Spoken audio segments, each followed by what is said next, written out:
It's based on the premise that you can't really understand the world until and unless you understand like more than your perspective of it. Totally Not agree. everybody's gonna agree with you, and if they did, how boring would things be? Whoever came up with the pill was definitely a bloke. I was a mistake too. Yeah. Oh. Aww. To being mistakes. To being accidents. Yeah. Surprise, yeah. Are you like surprise? Here I am. Separate the person from their opinion. We never really taught about that at school, right? I think money 100% buys happiness. Yeah. It comes down to morals, right? And morals are not necessarily, are they ingrained within us in like an evolutionary and genetic sense, or is it something that we just develop as a society, but now they've changed? Yeah.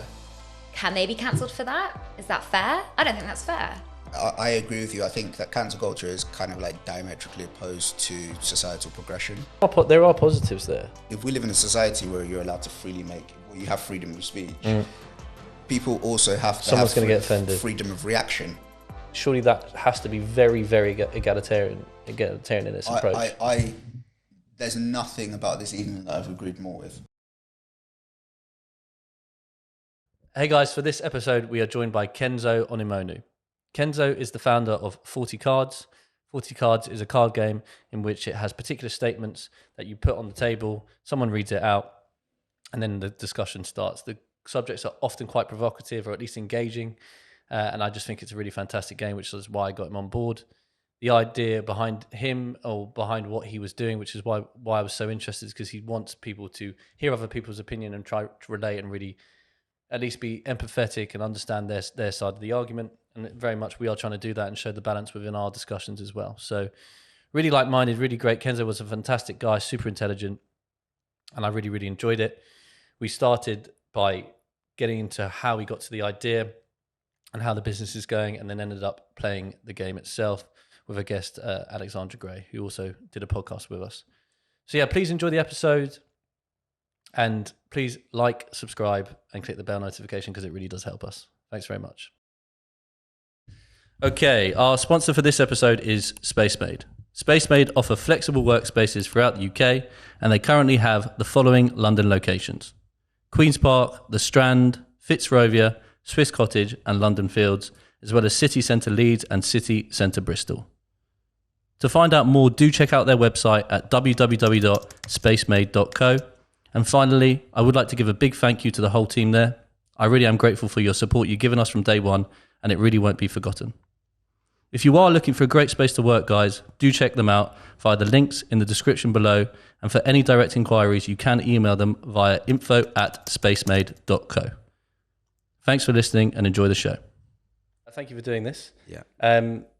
First question is, so you're the founder of 40 Cards, Yep. which is essentially, well, yeah, go on, explain to us what 40 Cards is. Well, it's a card game primarily, and it's based on the premise that you can't really understand the world until and unless you understand like more than your perspective of it. So, you know, amazing. That's literally what we did the other podcast. We touched on that, which is awesome. Like, glad that sort of piece of thought leadership is like expanding to everyone. But yeah, it's about kind of bridging the gap between what you have an opinion on and what you're prepared to discuss. Okay. So it's like, you know, sometimes uncomfortable conversations, but in the hope that, you know, the more you talk about these things, the less huge shocks you'll get from other people and the closer everyone will be. So that's it. Okay. And obviously the driver behind it is about getting the right conversations out there, but how did you get to the idea? What got you there in the first place? To be honest, it was incidental. So I was on holiday with a mate in Italy, and we were having a conversation about whether it will be immoral to kind of take your kids to church when you do have them. And okay. He's quite religious. So my view was that, like, yeah, you know, there's like Christian guilt. There's like lots of stuff that you get from church that's, you know, questionable. And he thought, you know, the opposite. So we just talked about that for probably around 3-4 hours over dinner and a few too many bowls of wine. Yeah.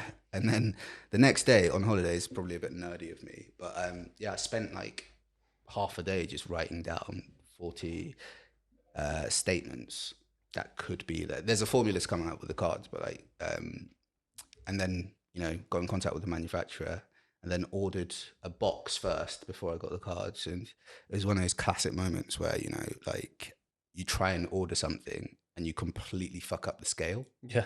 Like, so it arrived and it was huge. And I was like, and it was like, build your own. And I was like, the fuck am I going to do with this? So I had to like rethink that. But yeah, then got the cards made by a guy in Oxford and just put it on Amazon and saw how it went. And then a couple of newspapers covered it and then it kind of blew up from there, really. And how long has it been going? Since November 19.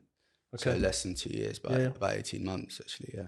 And what you just, like you said, because it was on Amazon, what you just got quite a lot of orders without real marketing or anything like that? Just what this could be something, essentially. To date, we've probably spent less than 800 quid on marketing. Really? Okay, wow. And it's done quite well.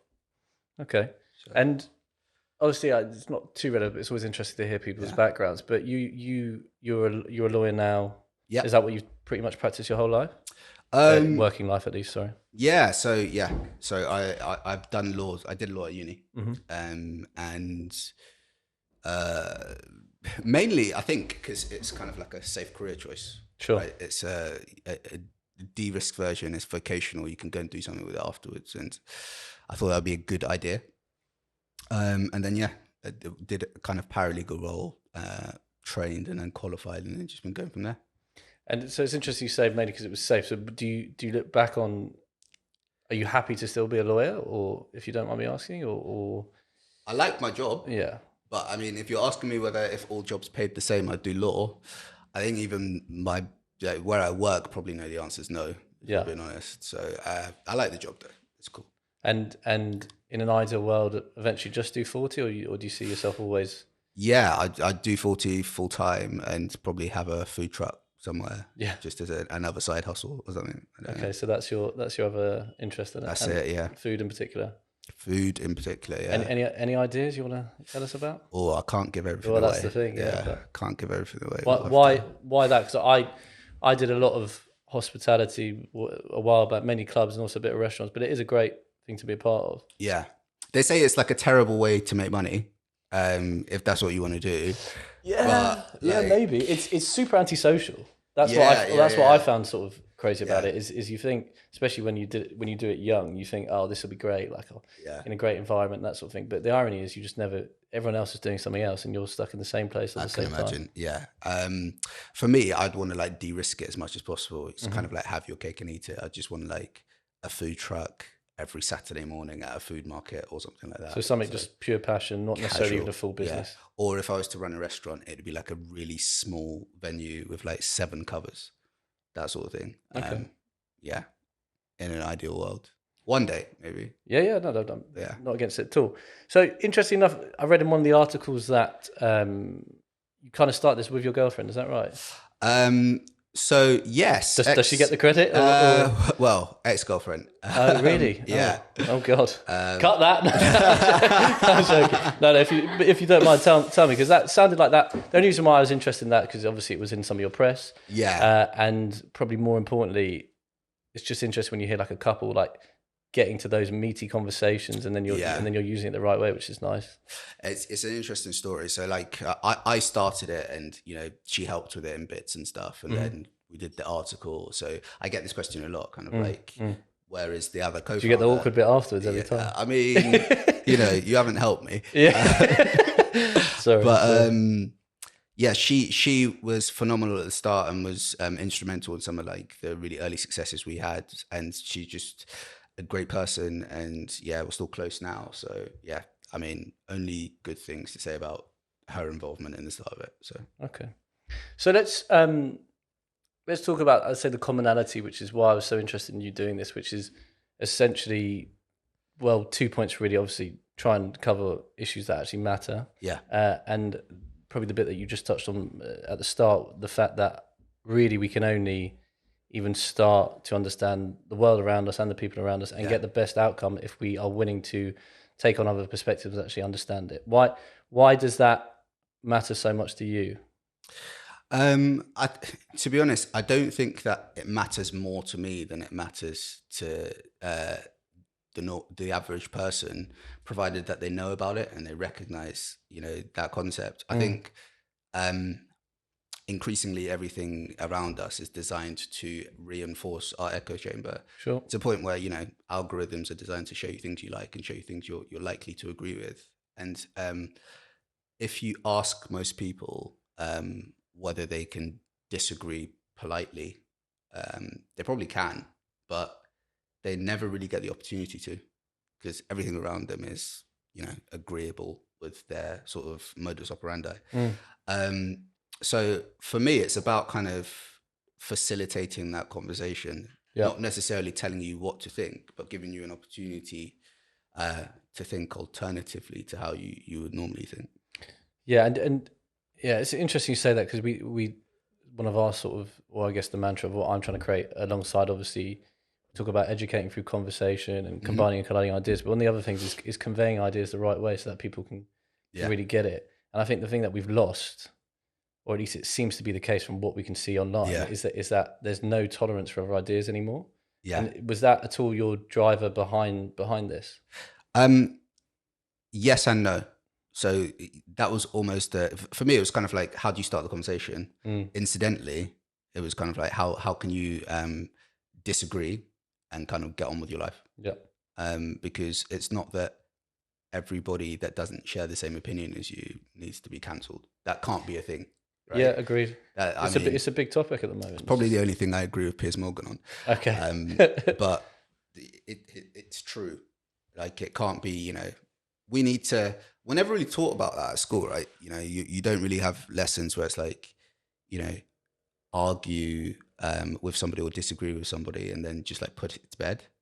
It's usually like, write an essay, you know, show both sides of the arguments and then write a conclusion. Yeah. And that's it. It's like paper form, you hand it in and you get your grade. But I think there's a lot of value and benefit in basically, you know, opening the conversation about how to have discourse without falling out. Yeah.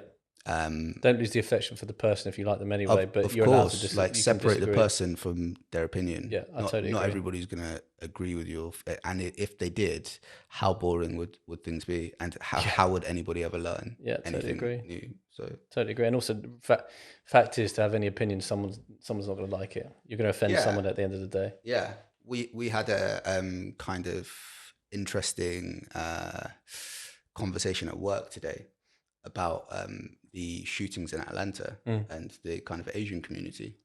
And someone raised the point that, why did our organization do far more for the Black Lives Matter movement than for the Asian community in terms of like making a statement and stuff like that? And it was a really tough conversation to have, because there's no real right answer. There's no way that you kind of justify a disparity in reactions.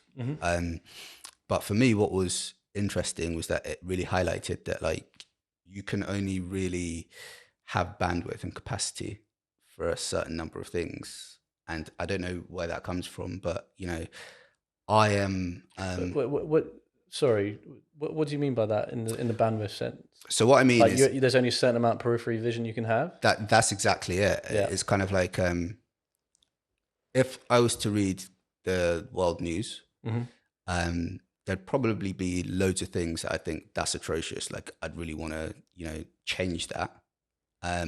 But because it's not necessarily happening in my immediate view and in my country or, you know, city or whatever, it almost kind of subconsciously becomes secondary to something, a protest that's happening on your doorstep. And it's really hard to kind of like have the same, for most people, I think, to have the same energy for everything. Yeah, agreed. That you have for certain things. And it doesn't mean that anything is less important. It just means that, you know, it's a bandwidth issue, and, you know, you're not going to have capacity to. There's only so much you can take on. Exactly. I thought, that was really interesting. And because people have different levels of involvement in different issues, it's so important to hear what, you know, everybody is saying, and to kind of like be open to other opinions, because I'm never going to know about, you know, chemical attacks in Syria to the degree that somebody living in Syria is going to be aware of that. And like, me listening to them and opening the conversation is how I learn, rather than me reading a news article. Right? When you have those particular conversations, do you find perhaps the person out of the context can be more objective. What do you mean?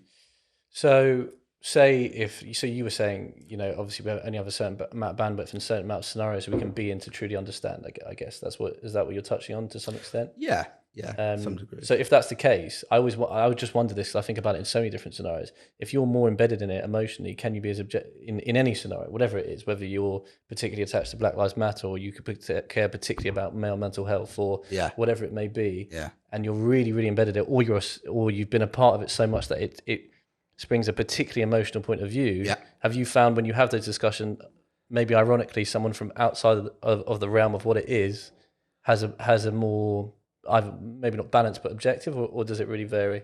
I think it completely. I think you're right. It's a lot harder to be objective if you're in the weeds of a particular issue. I think that's kind of like normal because what you're kind of trading off is emotion versus reason in some situations. And that makes it sound like emotion's a bad thing. It's not. It's not at all, yeah. That's not what I'm suggesting, but I'm suggesting that if you are particularly emotive about something, it's harder to kind of like take a step back and go, okay, if I wasn't feeling like this, how might I react differently? Or even what could I do practically to change the situation without emotion? So I think you're completely right. It's harder to step back and be objective. And have you seen, especially in the early days of doing this, have you seen real changes in opinion from people you didn't expect? Yeah, I've seen people learn things for sure, mainly about the way other people think. Yeah. And it's weird because that's also the best thing you can get out of it, in my opinion. I think that's amazing. I think so, because it's likely, at least initially, but until we start doing events, that you're going to play a game like 40 with your friends. And, somebody looking at it from outside might say, aren't they all going to have the same opinion? But actually, if you read the deck and the cards, they're kind of like friendship group agnostic. It might be something I like that term. That's interesting. Colloquial use of the M word is a double standard. Like, there's nothing about your, socioeconomic standing or the way you voted that's going to inform how you might react to that. And that's kind of the trend on all the cards. So even with friends, it might be that, your friends surprise you in how they interpret situations, how they interpret ideas, and how they like communicate them. So do you think, maybe this is a bit broad, but do you naturally see a better level of communication as soon as a card comes out, or within a certain amount of time, or is it sometimes a case of if you need a few cards in and then it sort of breaks it down and then there's a better long-term thing? Not necessarily. I think it varies. It depends who's playing. Yeah. The card don't make the game, the people does. Yeah. So it's kind of like sometimes you have people who are less willing to kind of put their foot out there and say something bold, and eventually it'll come out of you. When you're 3 hours into a topic and it's like, okay, cool, couple of drinks down, maybe. Exactly, and it's kind of like, wow, the real you showed up today, and that's a good thing. And this may sound like, I hope this sounds all right, but are you pleased with it? Yeah, I am. Like, I think that it's got so much potential to really be impactful, especially where we are now. Like, it would be a shame if we didn't capitalize on how willing everybody is to have conversations now. Yeah. And, the pandemic helped slow everybody down and made everybody think. And when the rat race wasn't, so speedy, and that's to the benefit of, or that's 440's benefit, because it means that people can kind of take some time out and really figure out what they think about certain topics. Yeah. And in certain respects, if you look at kind of like the murder of Sarah Everard and the Black Lives Matter movement, it's you have to actually ask yourself questions and have conversations that you wouldn't otherwise have. And that's a reactive kind of approach. That's, reacting to something that's happened. But with this makes it kind of normal to do that. And that's what this tool's for. And the reason why it's not digital is because, spontaneous play, like someone comes around to your house and they have a look at the box and it's bright and they go, what's that? They open it and they go, oh, that's quite interesting. Let's talk about that. Yeah. Finally, just last question, then, and then we're going to play the game. Okay. And we've got a special guest for our game as well. I'll be the observer. No. What does it have to be? 2 people? Mm-mm. Oh no, let's do all 3. We're going to get another boom and everything. Okay. What is the long-term proposition for 40? We're still figuring that out. I would love to say it's going to be X, Y, and Z, but in kind of like development pipeline, we're speaking to some really big magazines, online platforms, and newspapers about doing kind of editorial series, if you like. So either based on the cards or being kind of reactive to what's going on in the world. We're thinking about making a resource for schools. So kind of something based on the national curriculum around PHSE. I think that's a brilliant idea. Or something. I think that's incredible. And we want to make it such that, teachers can use this, and here's how it matches the national curriculum, and you can just go. We're thinking about doing kind of like pizza and beer nights, where you just come, there's, a couple of cards on the desk, and you just play with strangers and see how that goes. Might have to get some bouncers in. But it's all right. I'll be around. You know what I mean? Sam will be around. I know a guy. It's fine. But yeah, so and obviously we're doing documentaries with Sam, so it's kind of like we're testing out what's the best direction for the brand, but always underpinned by the pillar that you can't really understand the world until you understand more than your perspective of it. Okay. Amazing. So we're going to take a short break, and we're going to crack open some beers, maybe, if you're right with that. If you I mean, I can have one or two. Are you driving? Yeah, I am. So we'll have one beer because we've got to loosen up, and we'll play the game. Okay, so we're back. We have a special guest who did a podcast with me earlier, and is quite. She's the new member of Babylonia, basically. So Alexandra Gray, thank you for being here. Thanks for having me. And let's get started. Male contraception makes more sense than female contraception. Okay. Discuss. Okay. What are your initial thoughts on that? Okay, so before, I'm not going to ask you the question again, but I think we can break it down. Makes sense in the sense of, I guess, health impacts, like side effects, and also like at the end of the day, the male is the one who's, he's the one who technically impregnates the woman. Okay. So in sense of, what's the word I'm looking for?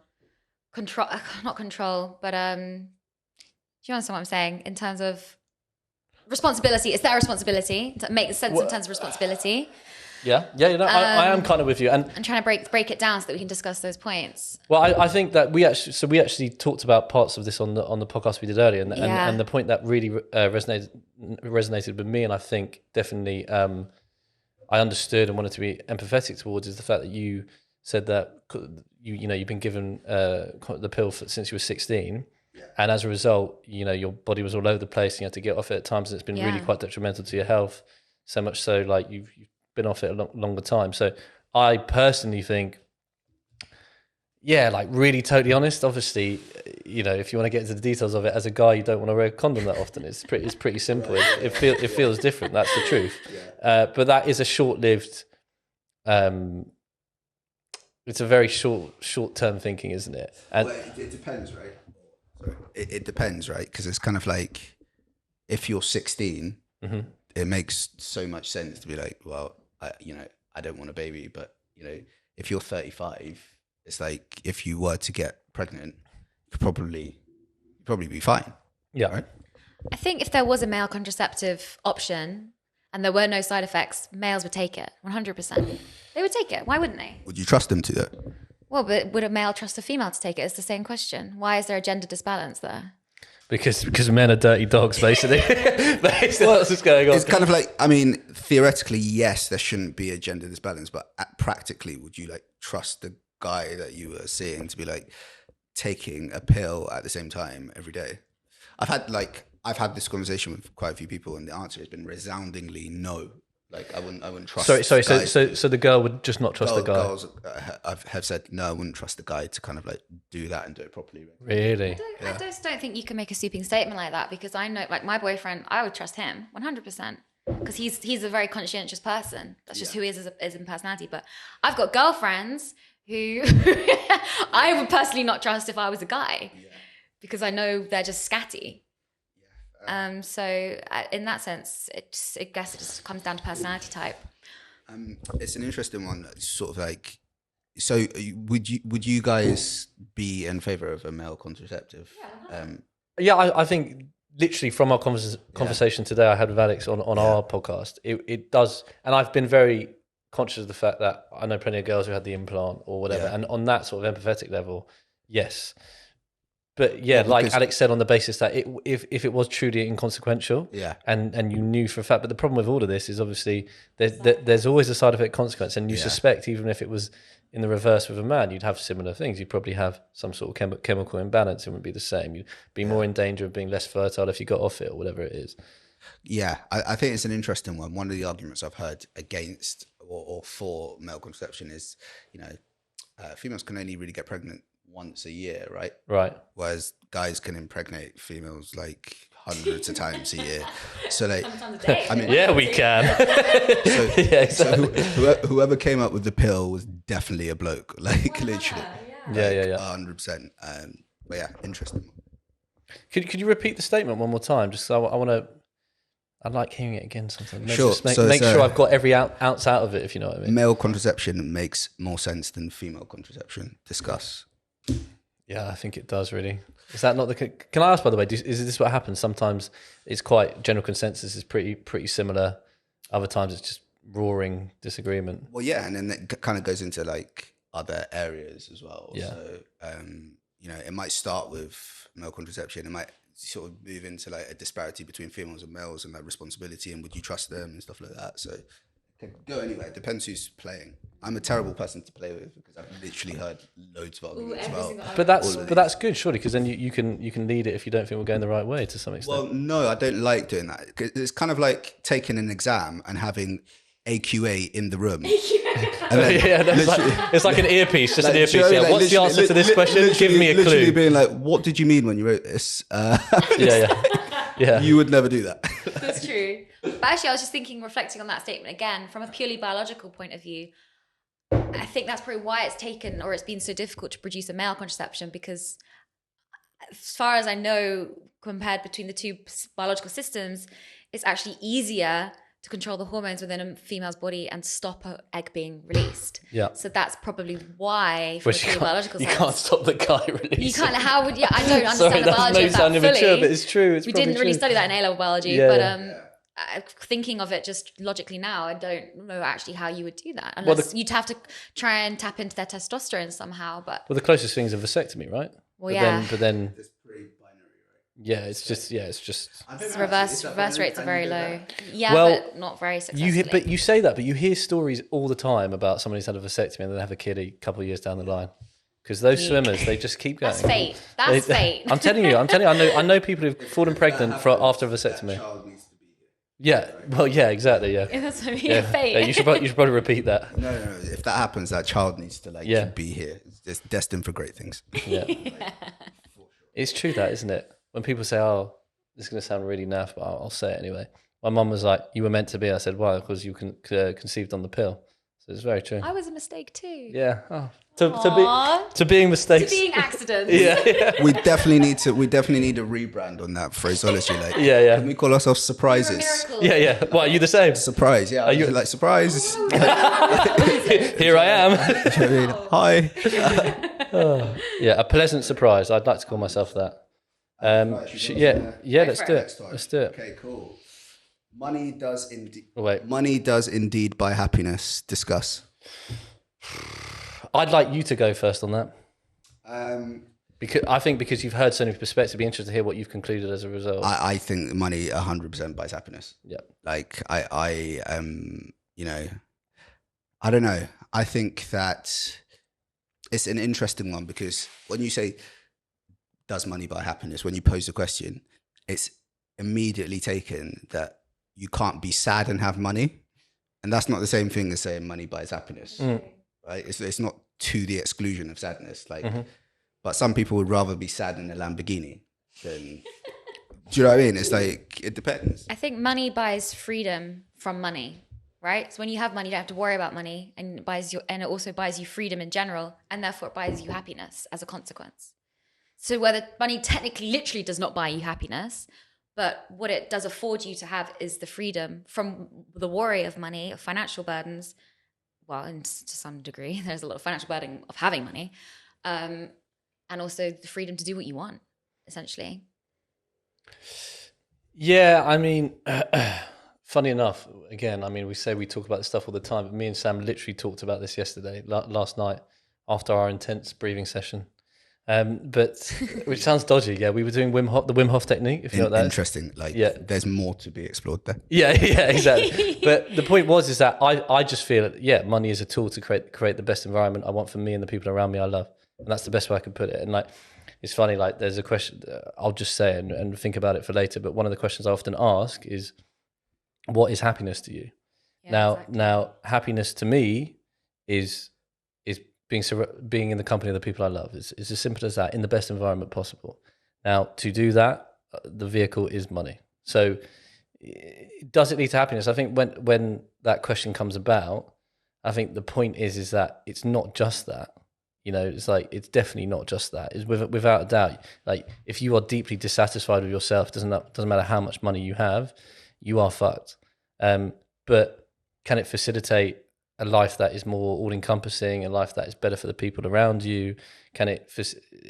Are we in that world? Yeah, I think so. I kind of think, with regards to the statement, it's kind of like, it's a half-truth, personally. It's interesting because, like, whenever people read the statement, no one really ever argues it or considers it from somebody who's not wealthy's perspective. Mm-hmm. It's kind of like, you know, it almost suggests that if you're not wealthy, that you're unhappy. And I think that's, again, you know, not necessarily true. Like, you can be, it's all relative. You can be completely happy. And it goes back to, like, what does happiness mean to you? It might mean, like you say, being around the people you love. But, you know, if you live in a village and the people you love are around you all the time, you know, you could access that level of happiness without money. Actually. Well, so you're kind of saying our answers in simple terms, is based on our environment. It's like, I think it's super relative. I think an interesting question, though, is kind of like, is people's level of wealth kind of like a main driver of happiness? Is there kind of like competitive wealthiness? So if you asked every billionaire in the world, you can keep your level of wealth, but everybody else gets topped up to your level, would you be happy? It'd be interesting to see what they said. Well, actually, they've kind of, on that point, they have done psychological studies on money and happiness. Not in the sense of whether everyone is comparable to you in terms of money, but once you reach a certain level of money, your happiness level just stays the same. So there is an increase. I think it's up to, this was done a few years ago, this study, so it will change obviously with inflation and whatnot. But I think it was up to like $67,000, I believe the study was in, around 60,000, 70,000. I think it's 90,000. Is it? It's gone up. Yeah. 90,000. There we go. And once you get to that point, beyond that, it plateaus. It's not, Really? I find that like super hard to believe. I can't like imagine that someone who's you know, makes 90,000 a year wouldn't be happier if they were to make $1 million a year. Why? What more would they have that, you know, what more would satisfy their human needs beyond that money could buy? Well, I think you need to repeat that on the mic. Sorry. It will be material possessions.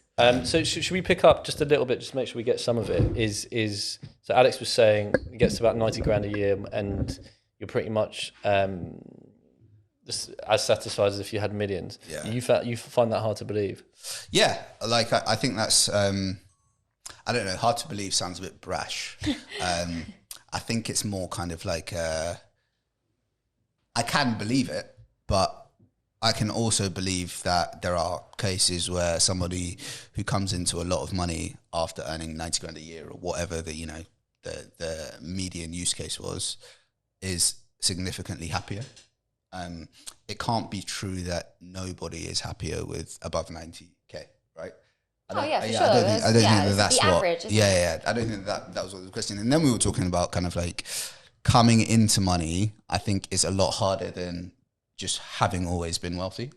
I think there's a lot more scope to be unhappy in that situation. I know people who've come from money and they've just been given an Amex or whatever with however much on, and they're miserable, really. Well, yeah, that's the point, right? It's not theirs. I think it's... They've not done anything to earn they're that, deeply technically. dissatisfied. I think And that goes to a point where it comes from within. Exactly. And for me, the point would definitely be, when we touch on happiness like we did before, is I'm not a huge fan of the whole coaching world, but one of the things that Tony Robbins says that I really find really interesting is, if you want personal gratification within yourself, you need progression. And I think if you don't have seemingly obvious things to strive for, in whatever capacity that is, doesn't necessarily mean money, but you need to feel like you're progressing, then you will feel deeply dissatisfied, and then you'll have issues within yourself. Now that often connects to someone who's got everything at their fingertips, because there's no real strive to walk forward. And that touches on a point I've spoken to other people about, is if and when, God willing, you have all the wealth you want in the world, how conscious you have to be with your kids to make sure they do have something to strive for, or else you'll see that situation repeat itself. I think kind of like, if you have, a surplus of anything, it becomes fairly, if you can access anything all the time, it becomes like you become desensitized to it. Yeah. Right. And take it for granted. And I don't think money is any different. So I can see that, if you get to a certain amount of wealth, I think it's two things though. Like you were saying, it's like happiness, deriving from, the origin of your wealth. So it may be that you might not be as happy if you've worked hard for it as if you've been given it. But also kind of like the flip side of that, or the relative flip side of that, is the sadness from coming into a lot of money and being the anchor of so many people that, it actually makes you quite sad that you can't help them all. That must be quite... Yeah, that's an interesting one. Yeah. That must be quite tough. I think that would, for me, be the thing that I would struggle with having loads of money. It's kind of like, okay, cool. You help somebody out with a bit of money and they're like, okay, right, I need more. And it's like, you have to start making decisions. Like, who do you prioritize? Like, I say this like I'm rich, by the way, I'm not. Do you know what I mean? Like, if anyone, like, not me. But like, I can imagine it's quite tough. Yeah. Yeah. So did you want to say something? I thought you looked like you were about to say something, Alex. Oh, I was just contemplating that. I hadn't thought of it like that before, but it makes sense, I guess.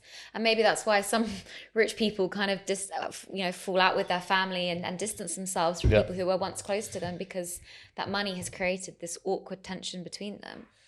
Yeah, I think kind of like someone said to me before, rich people are the best at staying rich because they don't give away that much. Do you know what I mean? They Which is a funny statement. Actively maintain their wealth by like literally being tight. Yeah. Like, and I guess like I've only now just thought that like if you were super wealthy, you could just sort of say yes to everything. Yeah. Every request that was made of you. And like, where do you draw the line?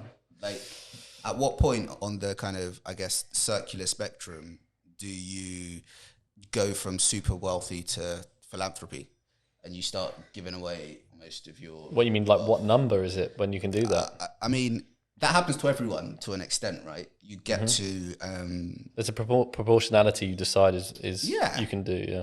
But I know people who, like, despite whatever their income is, they have a percentage that they always give to charity. Yep.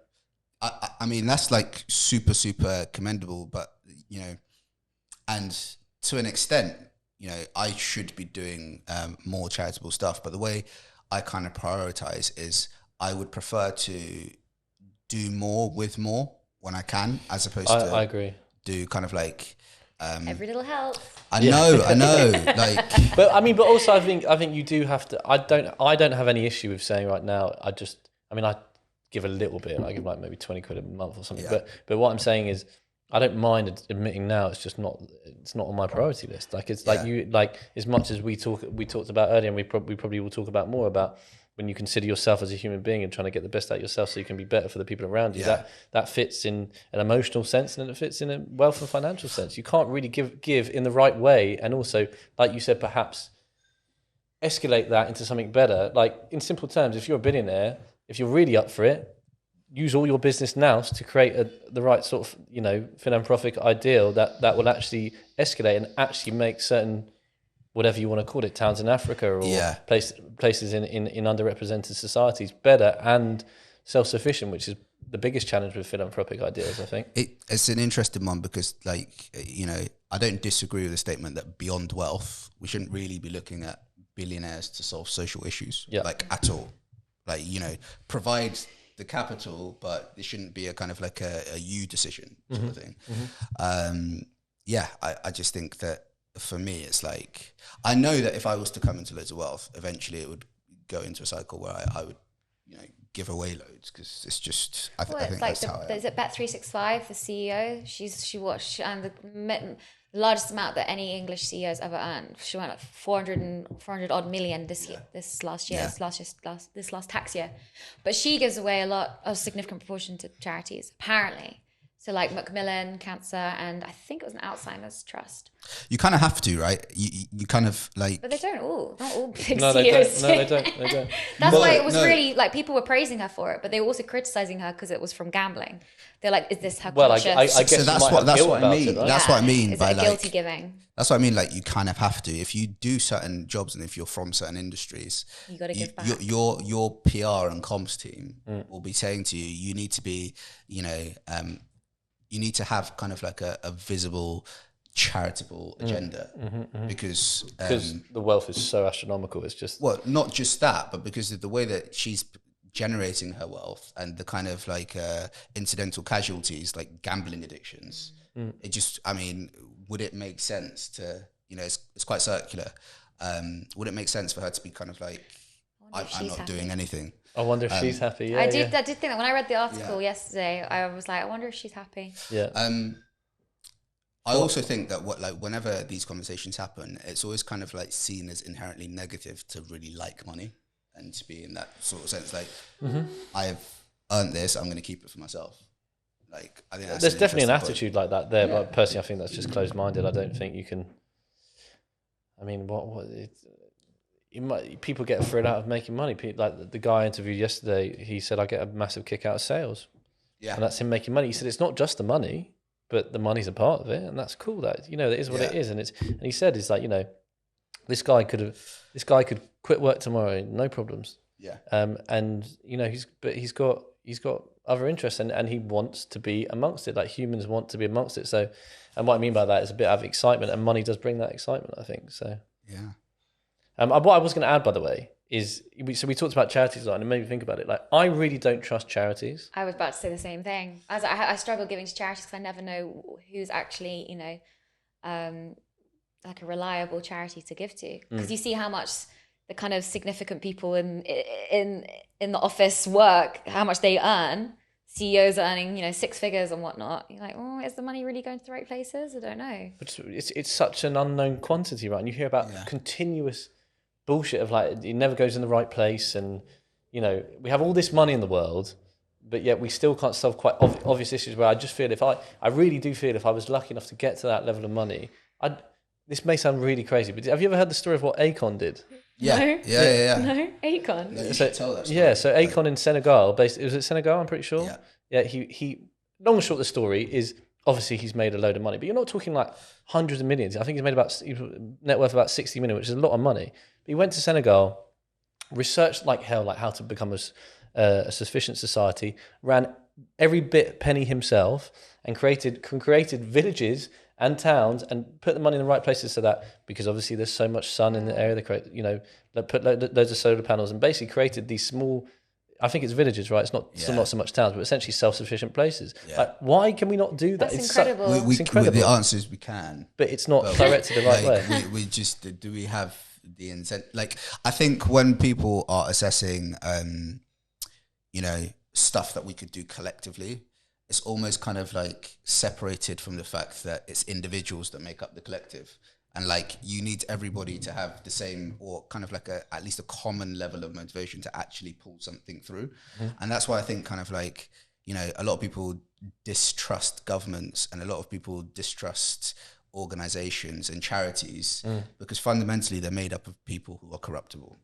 Like, you can't get away from that. And, query whether corruption lives where there's opportunity, and there's opportunity pretty much everywhere. So it's an interesting conversation to start, which is excellent because it has nothing to do with the original. Well, yeah, but we did digress a bit. Which is the game. It's good, but I think it's great that it led us that way, because it's a big part that bothers me. I always, ironically, as people go, "I'll be inclusive," but I think in certain scenarios like that, you don't want to be inclusive. You want one or two people who are purely like genuinely want to do that for a society, and they're in charge. Case in point with the Akon story. I think as soon as the people are like, oh well, you know, Oxfam's so great, it reaches so many places, but it's so diluted. As much as if you look at a company like PricewaterhouseCoopers or KPMG or these big companies, everyone who works there, and I know people close to me who work there, is like it's politics all the time. It takes too many decisions, too much red tape. That's not going to work if you're trying to be decisive and assertive for a greater good for people, which is why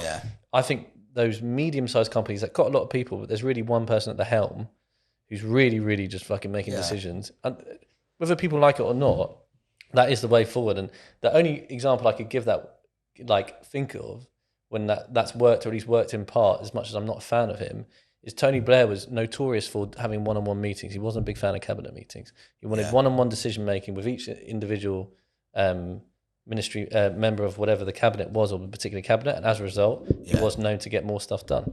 I can imagine that's the case. Kind of like sometimes, decision by committee is not always the best way forward. And I think I think often the group decision is actually not that useful. I really... The 12 Angry Men. Yeah. I really don't rate it. I don't rate it in the workplace at all. Kind of like how many meetings it takes to get, it's a waste of time. Because if you're an organization and you're trusting somebody in a kind of position to make a decision, allow them to make that decision. Like, why would you employ them otherwise? Yeah. It's just kind of like, it doesn't really make sense to me. But then kind of politics, I think, kind of fundamental. There's a card that sort of goes that, it's really difficult to make political decisions independent of personal gain. And if you think about how it's structured, it's kind of like these people want to keep their job. They're going to do things. It's how can you kind of divide party politics and the decisions that you're making from the one that's going to allow you to maintain your job. Like, it's so hard to do. It's almost like unfair to expect people to do that on a daily basis, but that's what we do. High level decision making and the concept of group decision doesn't work. Essentially, that too many people spoil the broth, whatever you want to call it. Any thoughts on that, Alex? I just think it's all contextual. I think it's hard to make sweeping statements like that. It depends on the scenario, what the decision is, who it's impacting, and essentially that. And then with regards to what we mentioned about charities, do you agree? Do you sort of see what we're saying about the concept of it would make more sense to have than these? It just seems to me like when we're touching on the charity point, I'd rather have loads of small to medium sized charities than one big one. NGOs, doing ground up operations. Because when I studied geography, we did human geography, and actually it was one of the best subjects I'd ever studied, because even to this day I remember a lot of key points, and one of them was we touched on charities and how there's top-down operations and ground up. Ground up is like, like what Akon did and went in and built these little villages which are self-sustaining, and those are actually, the best way, really. You go in there and you help people and to be self-sufficient. And it's like, you give a man a fish and he eats for a day, teach a man how to use a fishing pole and he eats for the rest of his life. But the top-down operations, it's just like a whole bunch of money just gets pumped into an area. It's like a reservoir gets built or something. And then there's no follow through with it, or it only has an impact in a certain regard and not completely 100% beneficial like a self-sufficient village might be. And it makes you wonder why we still do it. But then I know what you're saying, even on if you talk politics, then it's they lose their job if they don't consult people or do it the right way. Yeah, there's that, and there's kind of like, query whether you're actually you're actually electing the people who best placed to lead, or the people who have the best PR campaigns. And that's at like all level of politics. Now, that's it, really, isn't it? Well, I think like Plato's kind of, I don't know, I think it was like his analogy of, if a ship is sinking, do you want the person who's best placed to steer the ship to be in control, or do you want the best person who's shouting the most about steering the ship to be in control? And like, I don't know about you lot, but like, I'm trying to get to the guy with qualifications, right, and the best person for the job. And I think it's kind of, I don't know whether it's actually practical to sort of stack rank people and say you're the best person to lead the country, because it's not really like an experience thing, right? Is it? Because very few people are prime minister twice or for Yeah. terms. Yeah. But if there was a way to sort of, you know, statistically reduce the best characteristics for the job, it may not be the people that we have in office now. May well be, but